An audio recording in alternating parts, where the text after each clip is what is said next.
Hello everyone, I am come back for you. Today we learn about the about Humayun. Okay, who is Humayun and how many son and daughter he has. We will learn about and how many moments run by them. Okay, so everyone come on. Humayun का जो जन्म हुआ था 1530 से 40 के बीच इनका time period रहा। फिर उसके बाद में 55 और 56 भी रहा। तो कब कब ये सत्ता में आया, कब कब जो है ये क्या कुछ हुआ था, तो उन सभी के बारे में हम डिटेल में पढ़ने वाले थे। Everyone come on point pay attention here. प्रारंभिक जीवन हुमायूं का जन्म जो है, हुमायूं का जन्म जो हुआ था, उनकी पत्नी, माँ, ये सभी का कुछ हम पढ़ने वाले इनके बारे में। देखिए क्या लिखा हुआ है कि उनका जो स्टार्टिंग का जो लाइफ थी, उनका जन्म जो हुआ था माहम बेगम, बाबर की पत्नी, यानी कि बाबर के बेटे थे हुमायूं। ठीक है, वही बाबर जिनके दादा का नाम था तैमूर, वही बाबर जिन्होंने पानीपत का प्रथम युद्ध लड़ा था इब्राहिम लोदी के साथ। ठीक है ना, वही बाबर जिन्होंने युद्ध लड़ा था, कौन सा, चंदेरी का युद्ध, मालवा का युद्ध। ठीक है ना, वही बाबर, मारवाड़ का युद्ध। ठीक है, तो बाबर की पत्नी माहम बेगम के ये पुत्र थे। 6 मार्च 1508 में काबुल में हुआ था, और जबकि अप्रैल में जो है पहला युद्ध इन्होंने लड़ा था। ठीक है ना, अप्रैल को युद्ध लड़ा था इन्हें, पहला पानीपत का युद्ध है ना। यस, और इनका जन्म जो हुआ था वो हुआ था 1526 में इनका पहला युद्ध हुआ था बाबर का। लेकिन यहाँ पर हुमायूं का जन्म हुआ था मार्च 1508 में, काबुल में हुआ था। बाबर के चार पुत्र बेटे थे, जिनमें एक का नाम हुमायूं था, एक का नाम कामरान, इसका नाम अस्करी, और एक का नाम हिंदाल और हुमायूं जो थे सबसे बड़े एल्डर वन थे। ठीक है, एल्डर थे। बाबर ने अपनी, अब हम दोबारा पढ़ रहे इनके नामों के बारे में। उनके कितने भाई थे, तो हुमायूं, कामरान, देखिए हुमायूं, कामरान, अस्करी, हिंदाल और हुमायूं, इन सभी में जो थे सबसे बड़े थे। बाबर ने अपनी डेथ के से पहले ही अपने चारों पुत्रों से हुमायूं को अपना उत्तराधिकारी नियुक्त कर दिया, क्योंकि वो बड़े थे। ठीक है, तो उनको कह दिया कि हमारा उत्तराधिकारी है। आगे लिखा, हुमायूं 12 वर्ष की आयु में बदख्शां का सूबेदार बना दिया। 12 वर्ष की आयु में, जिस तरीके से महज 11 वर्ष की अवस्था में, जब 14 फरवरी 1483 में जो है इनका जन्म हुआ था बाबर का, और वहीं 11 वर्ष बाद 1483, 93, 94, यस 1494 में 11 वर्ष की मात्र आयु में ही जो बाबर थे वो किसी बड़े सत्ता पे बैठे। उस तरह उनके बेटे जिनका नाम था हुमायूं, वो मात्र 12 वर्ष की अवस्था में, यानी कि अपने पिता से 1 साल पीछे रह गए। ये 12 वर्ष की अवस्था में ही सूबेदार बने। वो जगह थी, उस जगह का नाम था बदख्शां नाम के जो बने क्या, सूबेदार। आगे क्या लिखा हो, वो हुमायूं का जो राज्य अभिषेक हुआ वो किस तरीके से हुआ, यहाँ पे हम पढ़ने वाले डिटेल में। तो एक बार मैं इसको दोबारा से रिकॉल करवाऊंगी प्रारंभिक जीवन के बारे में, क्योंकि कई बार क्वेश्चन जो है इससे भी पूछ लिए जाते हैं। Everyone pay attention here.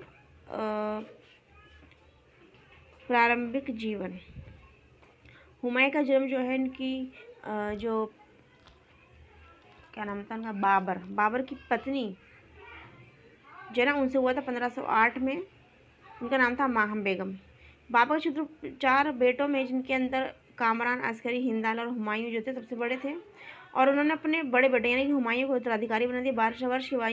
12 वर्ष की एज में जो हुमायूं थे उनको बदख्शां नाम की जगह का सूबेदार बना दिया गया।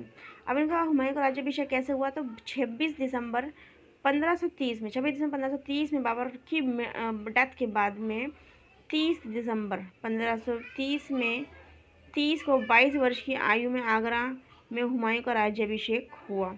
बाबर की देखिए डेथ जब हुई थी, कब हुई थी, 26 दिसंबर। ये पूछा जाता है क्वेश्चन कि बाबर की डेथ कब हुई थी, तो बाबर की डेथ हुई थी 26 दिसंबर, और जबकि जन्म हुआ था फरवरी में, 14 फरवरी 1483 में।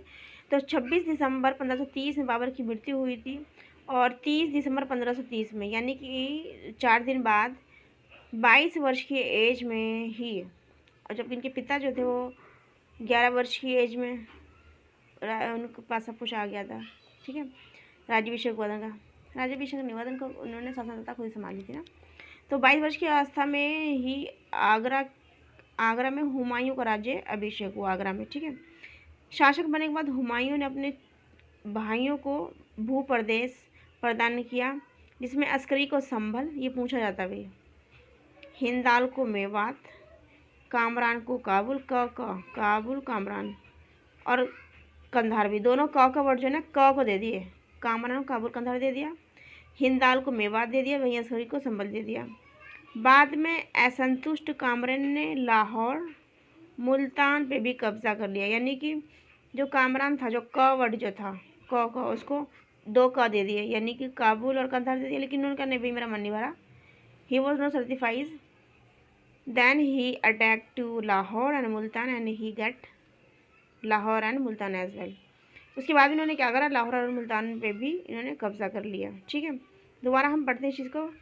हुमायूं का राज्याभिषेक जो है 26 दिसंबर 1530 में हुआ, सॉरी 26 दिसंबर 1530 में बाबर की जब डेथ हो गई, तो 30 दिसंबर 1530 में जब बाबर, वो जो उनके बेटे बाबर के बेटे हुमायूं महज 22 साल के थे, तब इनको हुमायूं का राज्याभिषेक आगरा में किया गया।